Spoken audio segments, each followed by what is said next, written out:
Vamos fazer uma análise aqui do texto aqui, de Mateus, capítulo 17, versículo 3. Esse aqui é o verso 3. E Mateus 17, versículo 9. Todos conhecem a passagem. Trata-se da transfiguração de Jesus perante os 3 discípulos, Pedro, Tiago e João. Eu sempre uso o texto para fazer referência à transfiguração, e a transfiguração também é uma evidência. O que aconteceu ali, a forma como ocorreu a transfiguração, é uma evidência também inequívoca do estado intermediário da alma, ou do espírito, queira assim chamar. Porque ali, no texto, aparece Moisés e Elias conversando com Jesus. E a gente crê que ali Moisés estava em espírito.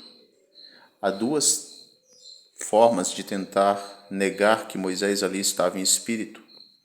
2 subterfúgios utilizados pelos moralistas, que é alegar que ali houve uma ressurreição de Moisés, portanto, aliás, anterior àquilo houve uma ressurreição de Moisés. Então, este é o argumento que eles utilizam, que houve uma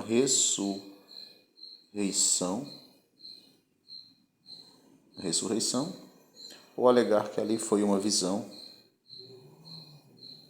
espiritual, uma visão simbólica, uma visão alegórica, espiritual. Então, eles usam esses 2 argumentos aqui, que ali foi uma ressurreição, Moisés estava ressurreto ali conversando com Jesus, ou que foi uma visão espiritual. Vamos analisar se qualquer uma das 2 argumentações faz sentido à luz de toda a estrutura gramatical, sintática e morfológica do texto. Então, como todos sabem do contexto, não tem necessidade de ler todo o contexto. Trata-se da transfiguração de Cristo diante dos apóstolos. Kai idu hofte autois, Moisés kai Elias, sulaluntes meteautu. E eis apareceu a eles Moisés e Elias falando ou conversando meteautu, com eles. Aliás, com ele. Está no singular. Com ele. E aí, os discípulos, permita-me ler aqui a partir do versículo 2, a partir do verso 4, que diz: Então Pedro, tomando a palavra, disse a Jesus: Senhor, é bom estarmos aqui. Se o Senhor quiser, farei aqui 3 tendas, uma para ti, uma para Moisés e uma para Elias. Falava ele ainda quando uma nuvem luminosa os envolveu, e eis, vindo da nuvem, uma voz que dizia: Este é o meu filho amado, em quem me agrado. Escutem o que ele diz. Escutem o que ele diz. Ao ouvirem aquela voz, os discípulos caíram de bruços, tomados de grande medo. Jesus aproximou-se e tocou neles, dizendo: Levantem-se e não tenhais medo. Então eles, levantando os olhos, não viram mais a ninguém. E aí vem o verso 9. E descendo eles do monte, aí temos aqui, Jesus inete latu autóis, legon medenia e pete tochorama. Jesus, e descendo eles do monte, Jesus ordenou, aqui é o verbo, eneteilato, ordenou a eles, dizendo, legon, a ninguém, medenia e pete tochorama, a ninguém conteis, aqui é outro verbo, a ninguém conteis, aqui temos o artigo definido feminino, a visão, horama. Essa expressão horama, deixa eu sublinhar aqui, hofte e horama, aqui nós temos o verbo e aqui o substantivo. Eles vêm de uma mesma raiz verbal, que é horao, que significa visão, no caso, visão literal. Hofte, ela ocorre 18 vezes no Novo Testamento, 18 ocorrências. Sempre se refere a uma visão literal. Em todas as ocorrências, hofte, esse construto verbal, sempre se refere a uma visão literal em todas as ocorrências. Horama, no entanto, se refere à visão simbólica, como também visão literal. Ocorre 7 vezes, 7 ocorrências dentro do Novo Testamento. Tem 7 ocorrências, o substantivo horama dentro do Novo Testamento, enquanto Hofte tem 18 ocorrências e sempre se refere a uma visão literal. Então, vamos começar pelo segundo argumento dos mortalistas, que dizem que ali foi uma visão espiritual por causa do substantivo horama. Porém, não é isso o que a narrativa de Marcos e Lucas afirma. Antes de voltar para cá, vamos analisar primeiro a narrativa da perspectiva de Lucas e de Marcos. Será que a narrativa desses dois escritores concordam com a ideia de uma visão simbólica, uma visão espiritual? Já adiantando a resposta, não. E é o que vemos aqui, por exemplo, a começar por Lucas. Lucas capítulo 9, que é o texto paralelo aqui da transfiguração. E nós podemos constatar isso aqui em Lucas 9, versículo 36, que diz assim, Lucas 9, 36. Depois daquela voz perceberam que Jesus estava sozinho, eles ficaram calados e naqueles dias não contaram nada a ninguém a respeito do que tinham visto. Aqui o verbo que Lucas usa, eorakan, aparece uma única vez no Novo Testamento, também provém da mesma raiz verbal de Hofte e Horama, que é rural, que sempre se refere à visão literal. Pelo menos o verbo eorakan é visão. Em Marcos capítulo 9, nós temos um outro verbo que o evangelista Marcos utiliza também para se referir a uma visão literal, não simbólica. Marcos 9, verso 9. E descendo eles do monte, Jesus ordenou a eles para que a ninguém contassem as coisas que viram.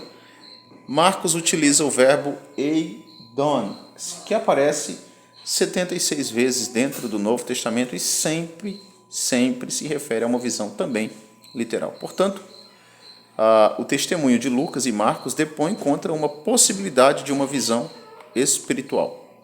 E aí alguém pode perguntar, Marconi, mas você não admite que Horama também se refere à visão simbólica, principalmente no livro de Atos dos Apóstolos? Sim, concordo. Mas em 2 ocorrências no mesmo livro de Atos também se refere à visão literal. Portanto, o que define a função do substantivo dentro do contexto, o que define a função desse substantivo é o contexto e não o contrário. E o que nós vemos aqui? No contexto nós temos Hofte. Apareceu a eles Moisés e Elias. Então, este verbo que aparece dentro da mesma perícope não pode suportar a ideia de uma visão apenas simbólica, porque Horama é visão simbólica, mas também literal. O que determina isso é o contexto. E no contexto nós vamos ter o verbo Hofte, que se refere a uma visão literal, em pelo menos as 18 ocorrências onde o verbo aparece. Então, Marcos e Lucas, nesse sentido, nos dão suporte mais do que necessário para entendermos que ali não foi uma visão meramente espiritual simbólica. E para colocar um ponto final nessa discussão na probabilidade, na possibilidade de haver ali uma visão simbólica e não algo literal, é que a única vez que nós temos dentro do Novo Testamento a mesma estrutura do verbo Hofte e Horama, que vem da mesma raiz aqui, que vem da mesma raiz, rural,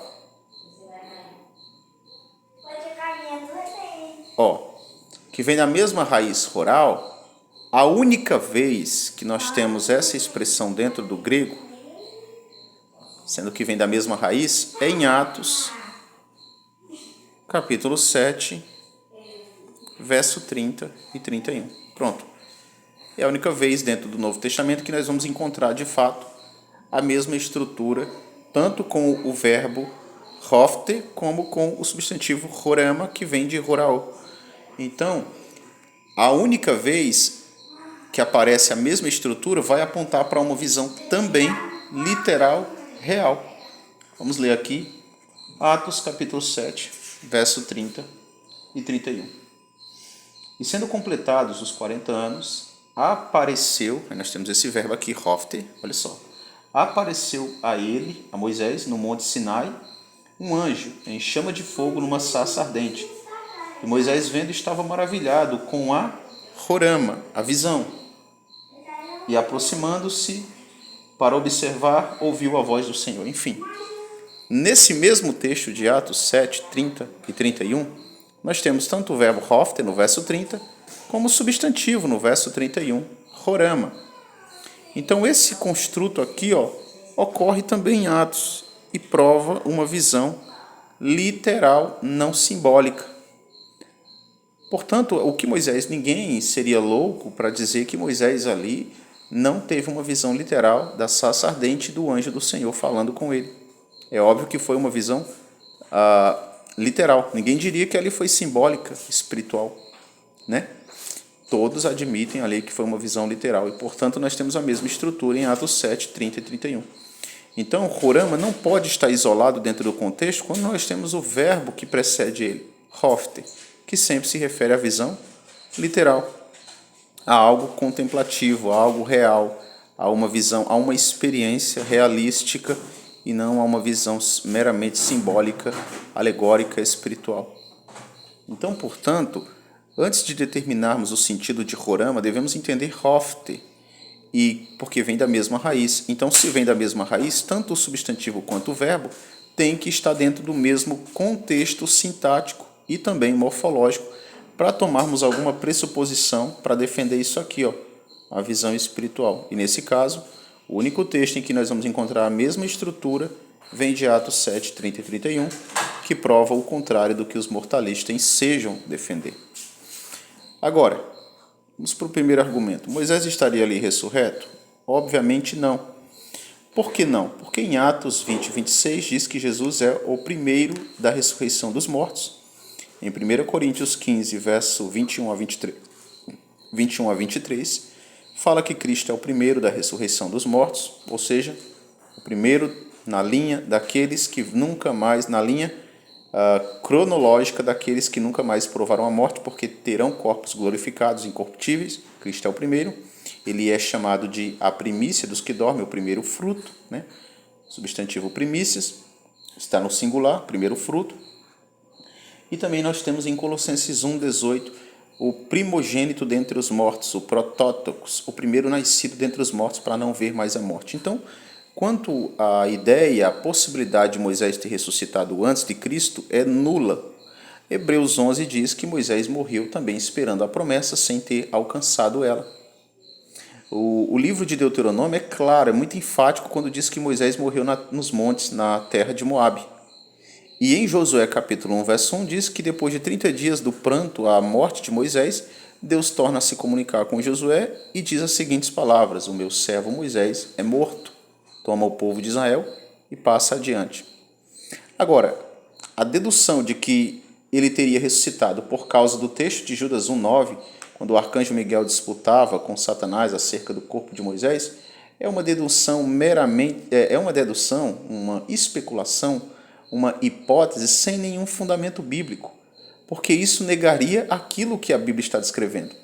E vamos dar o benefício da dúvida para os mortalistas nesse sentido. Vamos imaginar então que Moisés tivesse ressuscitado. Então ele terá que morrer de novo, porque Cristo é a primícia dos que dormem. Ele é o primeiro na linhagem daqueles que ressuscitam para a glória. Então, se Moisés ressuscitou antes, ele tem que vir para morrer de novo. Aí eu pergunto, em que lugar da Bíblia afirma que Moisés morrerá de novo? Nenhum. Não temos mais nenhuma base nenhuma para afirmar que Moisés virá em carne, ressurreto, e vai morrer novamente para no último dia ser ressuscitado com o corpo glorificado.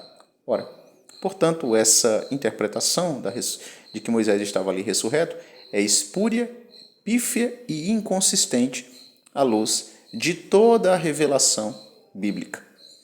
A única explicação solúvel, razoável, coerente e que realmente se harmoniza ao contexto imediato é que Moisés estava ali em espírito, né? Moisés estava ali em espírito. Aí muitos vão dizer, quer dizer então que Deus estaria sendo conivente, cúmplice a uma sessão espírita? Eu vou fazer um novo vídeo agora e vou explicar ali que não tem nada a ver com o espiritismo. Portanto, Moisés estava ali em espírito, na sua condição espiritual e não em carne e osso, muito menos ali foi uma visão espiritual. O contexto, a semântica do texto, a gramática, as regras gramaticais do texto e a sintaxe textual não permitem essa conclusão equivocada.